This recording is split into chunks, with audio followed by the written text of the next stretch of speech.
O să vă arăt cum se repară butonul de frână de mână electrică, parking switch, în cazul în care rămâne blocat spre înapoi după acționare.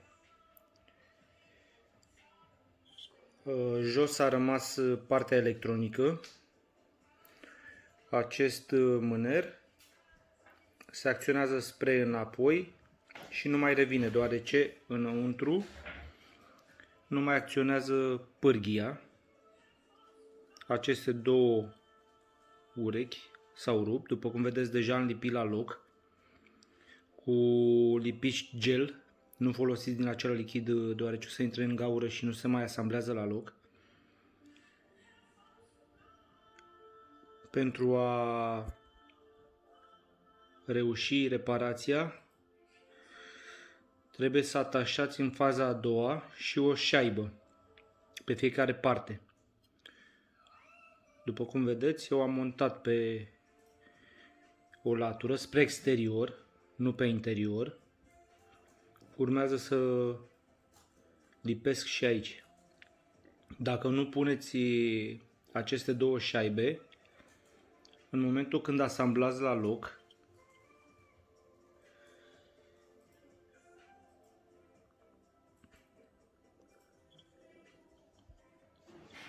va fi nevoie să apăsați un pic pentru clipsare. Și acele urechi vor ceda din nou.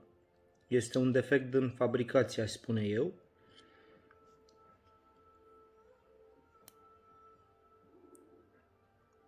Funcționează garantat, o să revin și cu asamblarea. Mai sunt filme cu desfacerea, scoaterea acestui switch de lângă cotieră. Eu o să pun accentul pe reparație și așa o să economisiți între 180 și 310 RON. Pe original mă refer. Un simplu buton, un întrerupător. Acesta comandă blocarea roților spate în parking. Dă eroare în bord.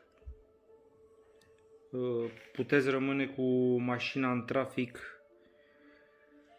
blocată, înfrânată.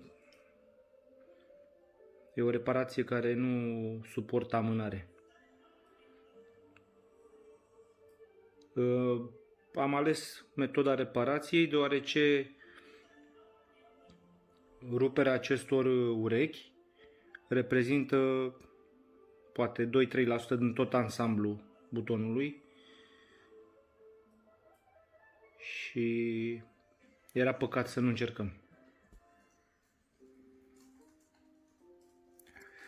Filmulețul este valabil pentru Citroen C4 2 B7, dar butonul este identic și pe C4, pe Picasso, probabil și pe alte modele. Încă o dată codul, ca să fiți sigur că se aplică metoda și pentru noastră. La revedere!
Perfect.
Eroarea nu mai apare în bord, nu mai clipește. E o ușă deschisă, dar nu contează. Frâna de mână, butonul montat la loc funcționează.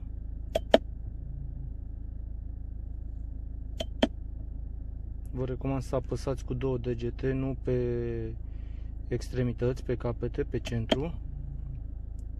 Fiindcă la mine tocmai de aia s-a rupt, probabil.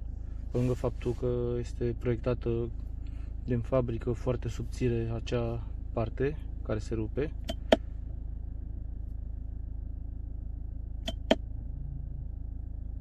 Perfect.